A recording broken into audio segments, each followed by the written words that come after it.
सुप्रभात। सच्ची साधना, यह हमारी आज की आध्यात्मिक चर्चा का विषय। सच्ची साधना। स्वामी विवेकानंद जी ने एक बार हिमालय के दुर्गम स्थानों की यात्रा की। उसके बाद उन्हें लगने लगा कि ऐसे दिव्य स्थलों में ही मन मस्तिष्क एकाग्र कर सफल साधना की जा सकती है। तो वहां दोबारा जाने की इच्छा उनके अंदर प्रबल हो उठी। एक दिन वो अपने गुरुदेव स्वामी रामकृष्ण परमहंस के पास पहुंचे। उन्होंने हाथ जोड़कर विनम्रता के साथ उनसे कहा कि गुरुदेव, मैं तपस्या व साधना के लिए हिमालय जाना चाहता हूँ। वहाँ एकांत में रहकर मैं आत्मिक शांति व शक्ति प्राप्त कर सकूंगा। कृपा करके आप मुझे वहाँ जाने की स्वीकृति व आशीर्वाद प्रदान करें।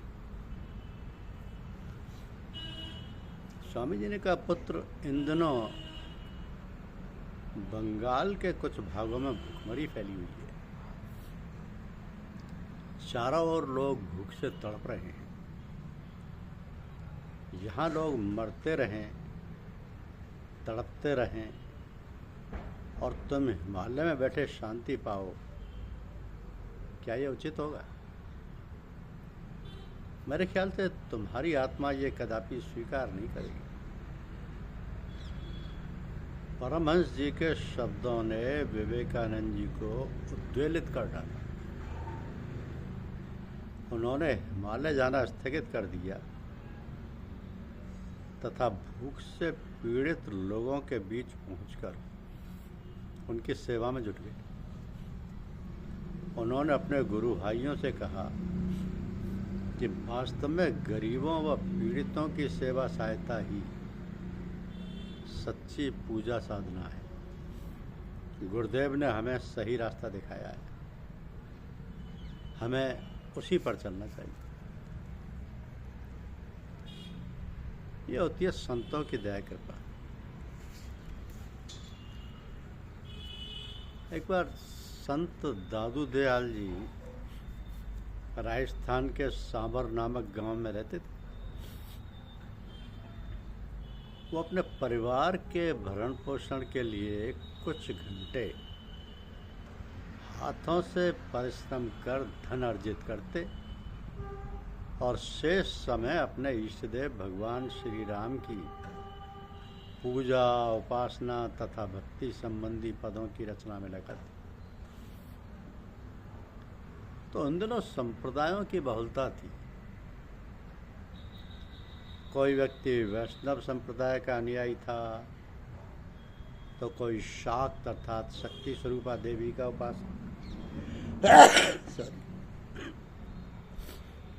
कोई अपने को रामानंद संप्रदाय का अनुयायी बतलाता, तो कोई भगवान शिव का उपासक शैव। एक दिन किसी संप्रदाय के महात्मा सत्संग के लिए दादू जी के पास पहुंचे। उन्होंने दादू जी से पूछा कि दादू जी, धर्म साधना या सेवा एक संप्रदाय में निष्ठा रखने पर ही संभव है। आप किस संप्रदाय के प्रति निष्ठावान हैं? तो दादू जी ने उत्तर दिया कि चंद्र, सूर्य, पृथ्वी, आकाश, हवा, जल सभी तो निरंतर सेवा कार्य में रत रहते हैं। क्या ये सब किसी एक धर्म या संप्रदाय के कहे जा सकते हैं? दादू जी ने आगे कहा कि प्राणी मात्र के प्रति प्रेम की भावना जैसे ही मन में उत्पन्न हो जाएगी, भगवान स्वतः भक्त का कल्याण कर देते हैं। प्रेम व सेवा की भावना से बढ़कर दूसरा न कोई धर्म है ना कोई संप्रदाय। अतः प्राणियों से प्रेम करते करते मैं अपने आराध्य श्री राम की कृपा का साक्षात अनुभव करने लगती। तो किसी भी संप्रदाय की आवश्यकता कहाँ? प्राणियों से प्रेम करना, प्राणियों की सेवा करना, सेवा भावना से बढ़कर दूसरा कोई धर्म है ही नहीं। और प्राणियों से प्रेम करते करते अपने आराध्य भगवान की कृपा का साक्षात अनुभव होने लगे। यही तपस्या है, यही साधना, यही प्रेम है। धन्यवाद। YouTube चैनल को लाइक और सब्सक्राइब अवश्य कीजिए।